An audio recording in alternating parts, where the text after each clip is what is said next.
G'day everyone, welcome back to Tom's Brook Farm. It is a little bit drizzly at the moment, as you might be able to tell. It's not going to turn into anything, but yeah, it's drizzly. So what Henry and I are doing this morning, I've currently got Bill on behind me and he's got the fire truck. So this is all the stuff that was down where he was doing his lime. Getting that back up to the shed, and then we're going to get the loader from the gravel pit. Well, actually it's now at my house because I had to go and do some hay last night for the horsies. So we got to go and get the loader and get back that to the shed, and that means I can do a rubbish run at some point. But we do have Luke the agronomist, he's out today, so we're going to go for a drive around, have a look at all our paddocks and just make a plan of attack on how we're going to spray everything out. And yeah, Henry and I'll start to head down towards the road at Hatton's there and try and see if we can grade a road out, but it won't be today because Henry's got a dentist today, so he's going to town after lunch. He's going to take in some gas for us and also the containers to change as well and do that. So yeah, that's the rough plan for the day, but as you guys know, it can change, you know, like that with, you know, if I have a squirrel brain and I change, I go to something completely different. So let's see where the day takes us, I guess.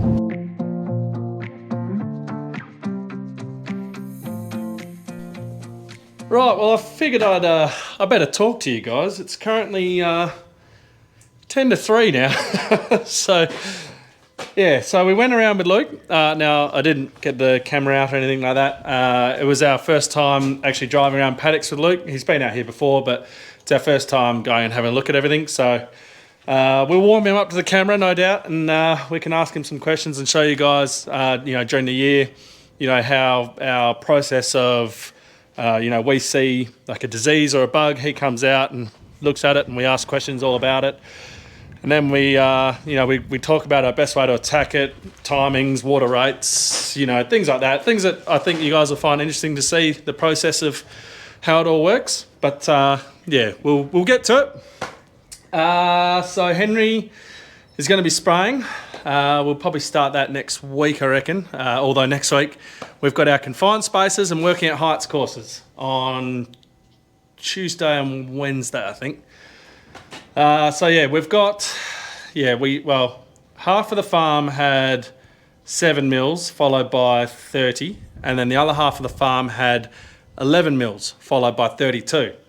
So you can imagine that side, so the south side of the farm is a bit greener than the north side. Now this side is going to be canola, so we're trying to get a double knock on it before you go into seeding. It's a lot better. A double knock is when you spray the paddock, and then within 2 weeks you come back and you spray with your pre-ems and your your paraquat, and it basically just gives you a better kill on anything that might be resistant to anything out there and growing. So we're trying to leave that for a bit later. We've got like 1 2-leaf ryegrass, and we've got just volunteers out there, which is volunteer barley.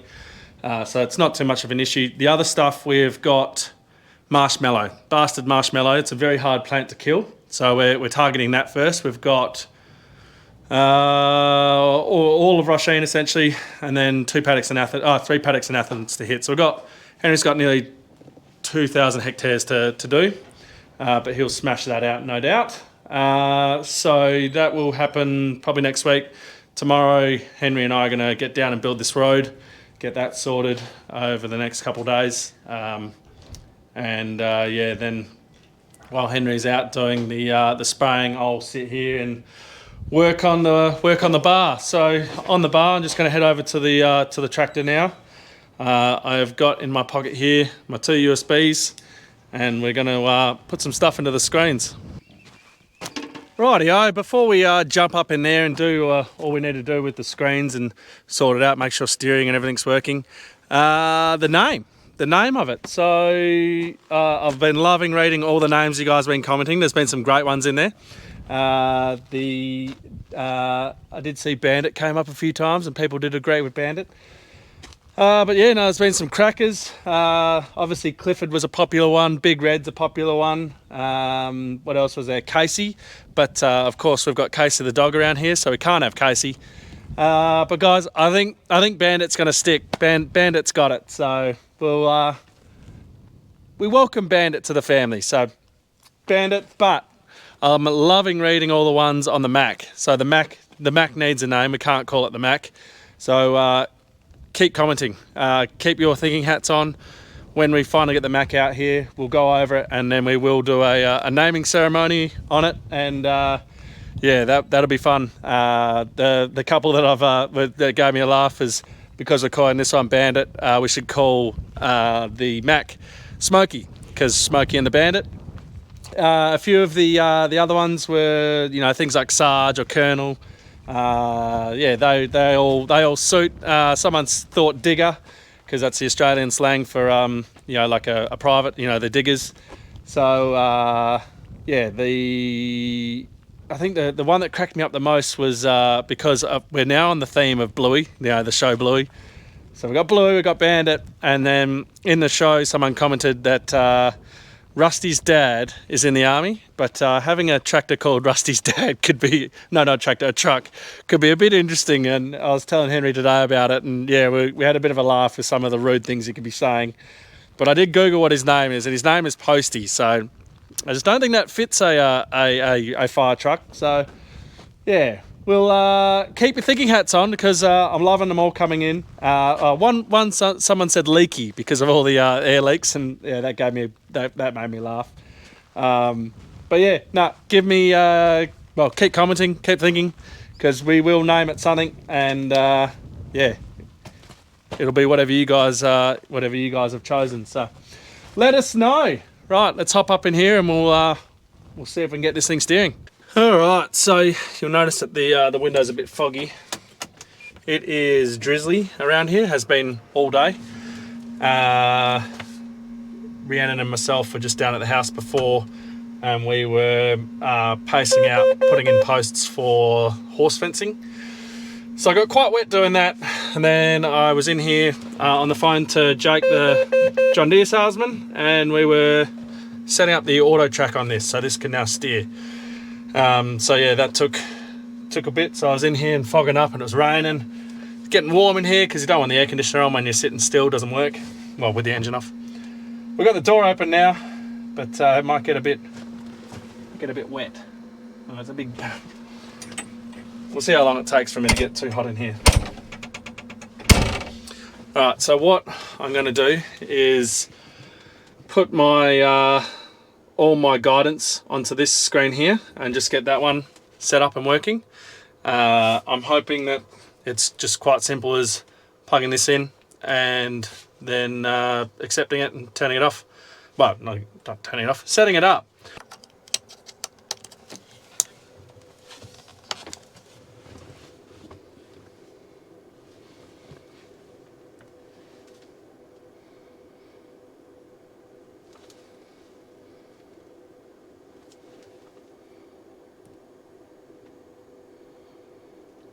Which one?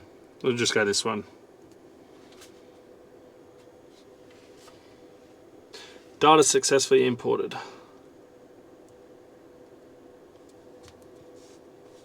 Oh no, we got Paul Carmody, Tom's. Oh, there we go. We got everything. So we'll go down to Mum's front. Ah, look at that. Have we got boundary though? No, no boundary lines. Okay. Not sure why we don't have any boundary lines, but I do have all my run lines. I suppose I don't need boundary. In here, there we go. This is going to keep beeping at us, so just bear with it. This here's got all our boundaries. So, where do I do my view? Get rid of that, get rid of that. So you can see all our boundaries on here. So you probably don't, all we need the John Deere screen for is steering. Obviously I've got to set up on there, this is a different tractor. Well, probably just the heights, the widths, where the GPS is, the control point back there, so where the actual seeder is going to be, and things like that. So we might just go for a quick drive in this, just so that we can check that our auto steer works on the tractor. Ash was a bit unsure how it was going to work. He's hoping that it works through the handpiece, which it better. So we're all going to find out together. All right, so we're just going to pull around here and just yeah, all my time's up. We're just going to do a bit of an auto steer track over here just to make sure she's all working. We've also already got something that's not working. Hang on, don't want to drive and crash into something. Cannot be used for the following conditions. Guidance track must be selected. I'm on a guidance track. What are you on about?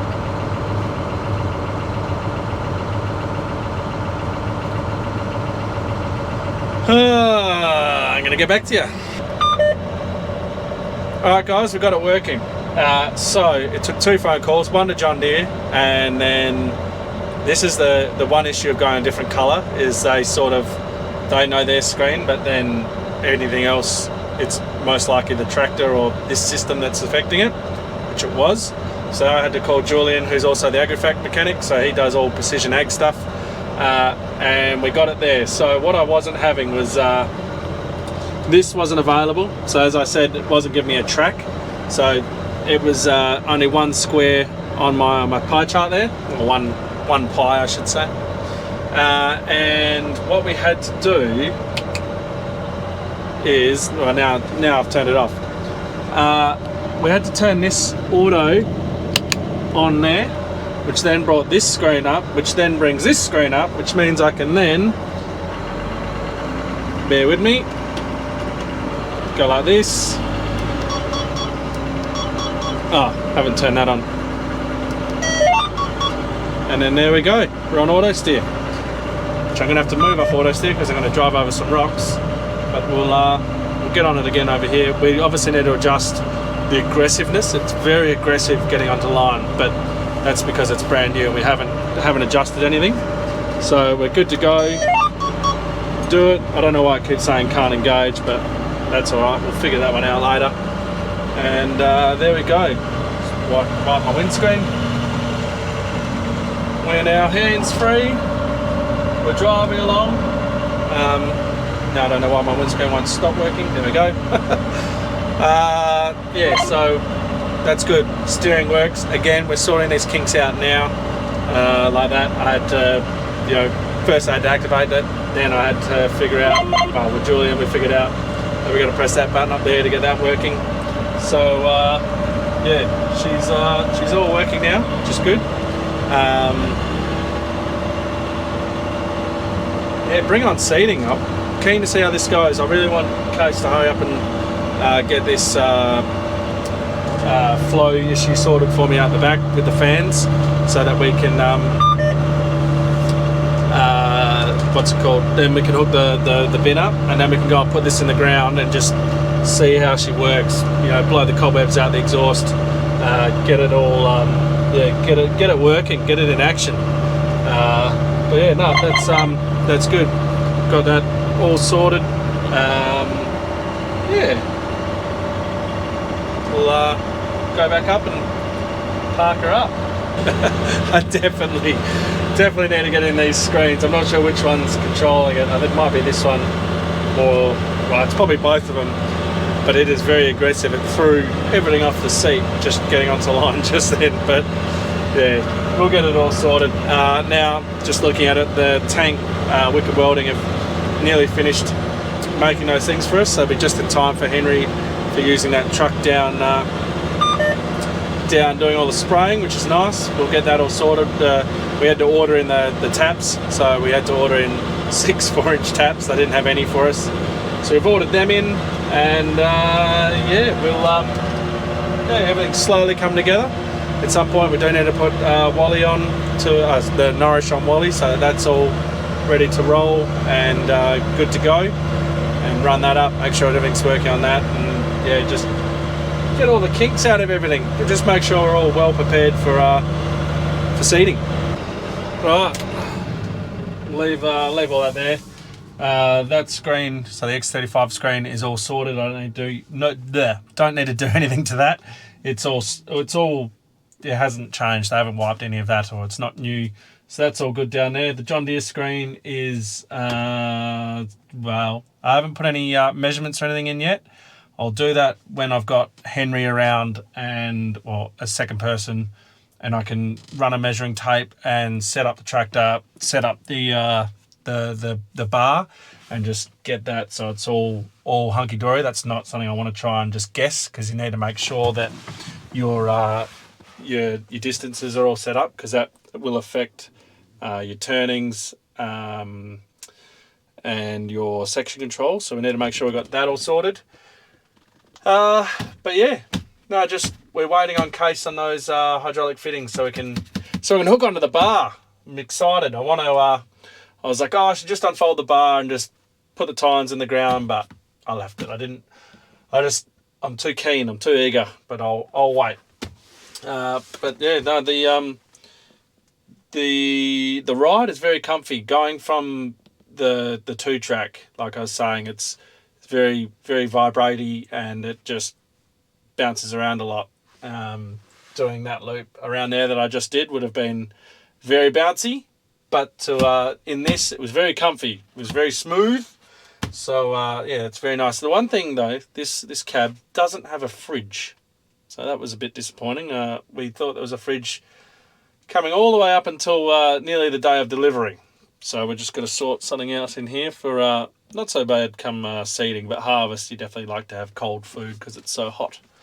But yeah, anyway, it's now 3:30, so I'm going to go and grab. I need to grab Bill, and I'll drive that down to the to Hatton's. I'll come back and I will grab the Manny, the telehandler, and I'll take that down so that is ready for Henry and I tomorrow for doing our making of the road. So I reckon I'll probably leave the video there. I know it's a short one. I didn't do much. I think most of the video it's just been in this cab. Well, it has. Most of the video it's been in this cab. But that's what's going on the farm at the moment. So yeah, I'm showing you guys. So we shall leave the video there. So thank you very much for watching. Don't forget to like, subscribe and share. And as always, I'll catch you in the next one.